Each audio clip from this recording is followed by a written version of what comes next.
राधे कृष्ण साथियों। मैं भी कृष्णा के यहाँ सारा चैनल में आपका स्वागत करती हूँ। कैसे हैं आप? आपके अच्छे स्वास्थ्य और सुखद जीवन की मंगल कामना करती हूँ।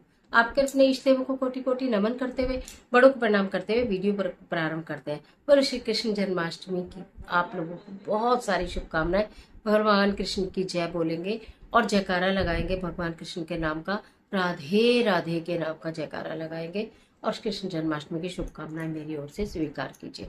आज के वीडियो में हम जानेंगे कृष्ण जन्माष्टमी के जादू उपाय। कृष्ण जन्माष्टमी हो, इतना बड़ा दिन हो और आपको उपाय ना मिले, आपकी विश पूरी करने के लिए, आपकी मनोकामना पूरी करने के लिए, ये तो हो ही नहीं सकता। तो आज की वीडियो में मैं ऐसे जादू उपाय लेकर आपके बीच में, चलिए झटपट वीडियो प्रारंभ कर लेते हैं। लेकिन उससे पहले चैनल को सब्सक्राइब करिए, जिससे कि आपके जीवन में आ रही तमाम समस्याओं और परेशानियों का हल आपको मिल जाए घर बैठे बैठे।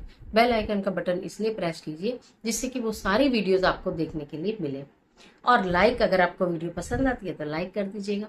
बात कर रहे हैं 26 अगस्त की, बात कर रहे हैं दिन सोमवार की, और बात कर रहे हैं भगवान श्री कृष्ण जन्माष्टमी की, जिसका कि आप लोगों को बहुत लंबे समय से इंतजार था।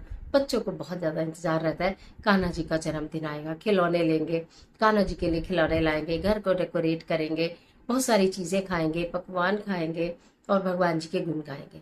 ये भी आप बताइए, खाएंगे तक बच्चे बोलेंगे, लेकिन भगवान के गुण गाने हैं, ये आप बताइएगा उन्हें।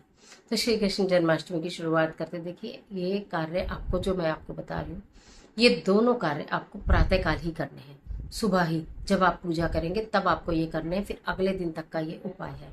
सबसे पहले तो एक छोटा सा सफेद रंग का कागज ले लीजिएगा, छोटा सा 8 तुलसी पत्र ले लीजिएगा।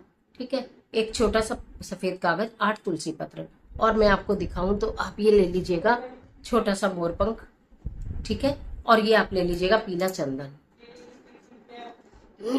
आपके पास हो तो बहुत अच्छी बात है, नहीं हो तो लेकर आइएगा। पीले चंदन में ये जो आपका मोर पंख है, इसकी डंडी को लगाकर, पीले चंदन में ये डंडी लगाकर, देखो आपको दिखाई दे रहा होगा, मुझे उम्मीद है। इससे आपको अपनी विश सफेद कागज पर लिखनी है, विश शॉर्ट में लिखनी है। जैसे कि आपको धन चाहिए तो आपको, जैसे सफेद पेपर है, अभी पेपर मैंने यहाँ नहीं लिया है, तो आप ऐसे लाइन खींचिएगा और यहाँ पर लिख दीजिएगा धन।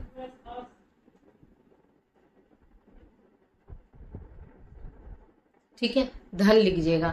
विवाह के लिए चाहिए तो विवाह लिख दीजिएगा। संतान चाहिए तो संतान लिखिएगा। संतान का सुख चाहिए तो संतान का सुख लिखिएगा। अपने पारिवारिक रिश्तों में सुख चाहिए तो पारिवारिक रिश्तों में सुख लिखिएगा। पति से प्रेम चाहिएगा, राधा और कृष्ण जैसा प्रेम चाहिएगा तो राधा और कृष्ण जैसा प्रेम लिखिएगा। ठीक है, बस आप अपने विश जो भी मैं आपको बता रही हूँ, बाकी आपकी कोई भी विश हो सकती है, व्यापार की, नौकरी की, जो भी विश हो, वो आप उसको इस मोर पंख की डंडी से, मैंने आपसे 8 मोर पंख लाने के लिए प्रीवियस वीडियो में बोला था, आपने अगर वो वीडियो देखी हो तो वो मोर पंख हमारे बहुत काम आने वाले हैं। तो एक मोर पंख तो अपने भगवान जी को जब भी पूजा में अर्पित कर देंगे, एक मोर पंख को आप ऐसे यूज करेंगे। ये देखिए डंडी पे पीला चंदन लगा हुआ है और सफेद कागज पर आपने इस पीले चंदन से विश लिख देनी है। उसके बाद उसमें 8 तुलसी पत्र जो आपने लिए हैं, वो 8 तुलसी पत्र आप उसमें रख दीजिएगा। 8 तुलसी पत्र उसमें रखने के बाद उसको फोल्ड कर दीजिएगा। जहां आपने कान्हा जी को बिठाया है सुबह पूजा करने के लिए चौकी पर, उसके नीचे आप उसे कपड़े के नीचे दबा दीजिएगा।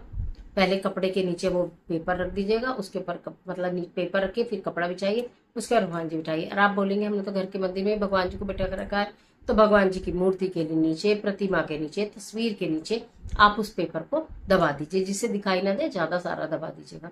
8 तुलसी पत्र रख के फोल्ड करके दबा दे रहे हैं।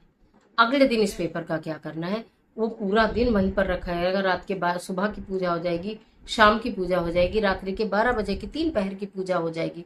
रात्रि के 12 बजे की पूजा होने के पश्चात अगले दिन प्रातःकाल नहा धोकर स्नान करके उसको अपने मस्तक से लगाकर, ये सोचकर कि अब मेरी जो विश है भगवान जी ने इसमें मैंने लिख दी थी, अब भगवान जी तक पहुंच गई है, फिर उसको ले जाकर अपने घर के तुलसी के गमले में ही आप दबा दीजिएगा। घर के तुलसी के गमले में थोड़ी मिट्टी खोल के आप उस पेपर को, इतना सा पेपर होगा, उसके अंदर 8 तुलसी पत्र होंगे और आपका पीले चंदन से मोर पंख की डंडी से लिखी हुई विश होगी, वो आप दबा दीजिए। कहा जाता है जन्माष्टमी पर इस उपाय को करने से व्यक्ति के सारे मनोरथ सिद्ध होते हैं, सारी मनोकामनाएं पूर्ण होती है। इसलिए इस कार्य को कर लीजिए। ये बिल्कुल सरल है, ये आप लोग जरूर से कर लीजिएगा, बिल्कुल सरल है, बच्चे बड़े सब कर सकते हैं। बच्चे इसलिए भी कर सकते हैं कि हमें पढ़ना आ जाए, बच्चे इसलिए भी कर सकते हैं हमको 100% मार्क्स मिले हमारे। अब बच्चे ये भी कर सकते हैं कि हम जो चाहते हैं वो हम अचीव कर ले, या हम जितनी मेहनत करते उसका हमें फल नहीं मिलता तो वो फल मिले, मतलब कोई भी कर ले। इसके बाद एक और जबरदस्त वाला उपाय बता दे रही हूँ, दोनों भी कर सकते हो आप, एक भी कर सकते हो। आपको क्या करना, 1 मुट्ठी साबुत धनिया लेना है। 1 मुट्ठी साबुत धनिया लेना, 2-2 रुपए के 4 सिक्के लेने हैं। 2-2 रुपए के ही लेने हैं, 8 रुपए लेने हैं, लेकिन 8 रुपए 5, 3, 1 या 1-1 के 8 नहीं लेने, 2-2 रुपए के, यानी कि 2 मतलब जोड़ा, एक पेयर हो जाता है ना, तो 4 पेयर, यानी कि 4 2-2 रुपए के सिक्के लेने हैं। 1 मुट्ठी धनिया, 4 2-2 रुपए के सिक्के आपको ले लेने हैं। ठीक है, आपको किसी भी पात्र में वो धनिया रख देना है। ठीक है, और वो 4 जो आपने सिक्के लिए 2-2 रुपए के, उनको अपने हाथ में होल्ड कर कर आपको अपनी विश बोलनी है, जो भी कोई आपकी विश है, परिवार से संबंधित, व्यापार से संबंधित, विवाह से संबंधित, शारीरिक संबंधित, मतलब जो भी है ना, जो भी आपकी विषय वो बोलकर वो सिक्के आपको उस धनिया के अंदर डाल देने हैं। ठीक है, उस धनिया के अंदर दबा देने हैं, जिससे दिखे ना, उस धनिया के अंदर दबा देने, और वो धनिया ऐसे ही जो जिस भी पात्र में है वो मंदिर में रखा रहेगा। प्रातःकाल ही मैंने बोला है करना है। 2 आपको दीपक जलाने, मिट्टी के ले सकते हो या आटे के ले सकते हो, पीतल के नहीं लेना, क्योंकि वो हमें छोड़ कर आने हैं। अगर आप ले सकते हो तो ले लीजिए, यानी कहने का मतलब मिट्टी या आटे के लिए तो अति उत्तम रहेगा। 2 दीपक लेने, एक घी का और एक तेल का दीपक जलेगा। घी के दीपक में गोल बाती, तेल के दीपक पे लंबी बाती लगेगी। धीरे धीरे बता रही हूँ, ध्यान से समझ लीजिए, 2 ही उपाय बता रही हूँ, दोनों ही बहुत जबरदस्त बता रही हूँ।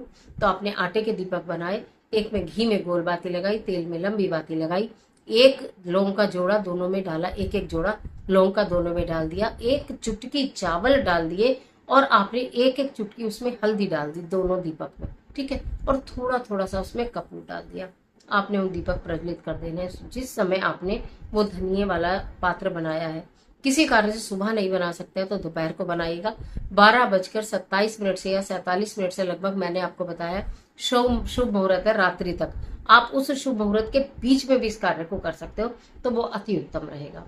चिट्ठी वाला भी कार्य जो आपने अपनी विश लिखी है वो भी आपको दोपहर से लेकर रात तक के बीच में कर लेनी है, और ये भी दोपहर से लेकर रात तक के बीच में आपको कर लेना है।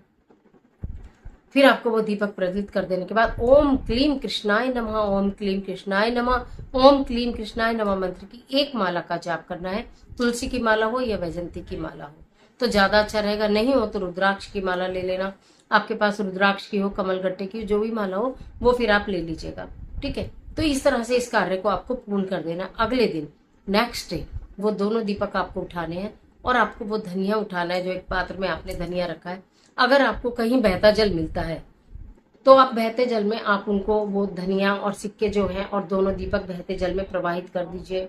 अगर कहीं बहता जल नहीं मिलता है तो आप किसी वृक्ष के नीचे, किसी भी वृक्ष के नीचे दीपक रख दीजिएगा, और वो जो धनिया है वो भी और पैसे भी वहीं उस वृक्ष के नीचे। अगर कोई आपने मिट्टी का पात्र लिया है तो वो पात्र सहित रख देना, मिट्टी का पात्र नहीं लिया है तो आप उसको वहीं पेड़ के नीचे रख कर, मतलब बर्तन में से ऐसे पलट कर आ जाए, सिक्के भी, धनिया भी और दोनों दीपक भी। अब आप क्या देखेंगे कि ये क्या चमत्कार करेगा, ये आप करके देखिए, आप खुद कर देखिए, और आप उसके बाद मुझे बताएंगे कमेंट बॉक्स में कि इससे ये चमत्कार हुआ, इससे हमारा ये बेनिफिट हुआ, इससे हमारा ये फायदा हुआ, घर में बरकत होनी शुरू हो गई, बच्चे हमारे कंट्रोल में हो गए, हमारा व्यापार चलने लगा, हमें मनपसंद नौकरी मिल गई, तरक्की मिल गई, प्रमोशन हो गया, मतलब विवाह की बात नहीं बन रही थी, विवाह की बात बननी प्रारंभ। मैं आपको क्या ही बोलूं, इतने जबरदस्त है, सिर्फ 2 जादू उपाय कर देखिए। आज के लिए इतना ही, इजाजत दीजिए। आशा करती हूँ वीडियो आपके लिए बहुत उपयोगी साबित होगी। मिलती है एक और जबरदस्त वीडियो के साथ, तब तक हंसते रहिए, मुस्कुराते रहिए, अपना और अपने अपनों का ख्याल कीजिए। वीडियो अच्छी लगे तो लाइक कीजिए, जितना चाहे अपने फ्रेंड के साथ शेयर कीजिए, और जन्माष्टमी की अनंत शुभकामनाएं कमेंट बॉक्स में ओम क्लीम कृष्णाय नमः लिखना बिल्कुल मत भूलिए। ईश्वर